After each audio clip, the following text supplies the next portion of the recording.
স্বামীর বাড়ির এই পান্তা ভাত খেতেও না অনেক কষ্ট আছে। এই পান্তা ভাত খেয়ে যায় স্বামীর বাড়ির টিকে থাকতে পারে, তাই আসল নারী। আর যদি পান্তা ভাত কষ্ট করে না খায় টিকে না থাকতে পারে, যদি বাবা মার কাছে শেয়ার করে কথা, বাবা মা হয়তো বা হাজার রকমের কষ্টে বলতে পারে যে চলে আসে আমাদের বাসায় চলে কিন্তু বাবার বাড়ি যা কতদিন থাকবেন আপনি?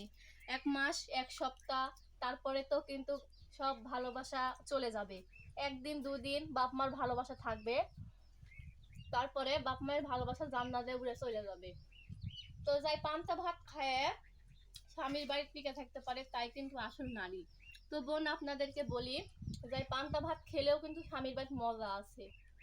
তো পান্তা ভাত খেয়ে আপনারা স্বামীর বাড়ির মজা করে থাকবেন, আনন্দ পাবেন, কিন্তু বাপ মায়ের বাড়ির যে অন্তত 1 সপ্তাহ 1 মাস টিকে থাকতে পারবেন, তারপরে কিন্তু ভালোবাসা জান্নাতে পলাবে।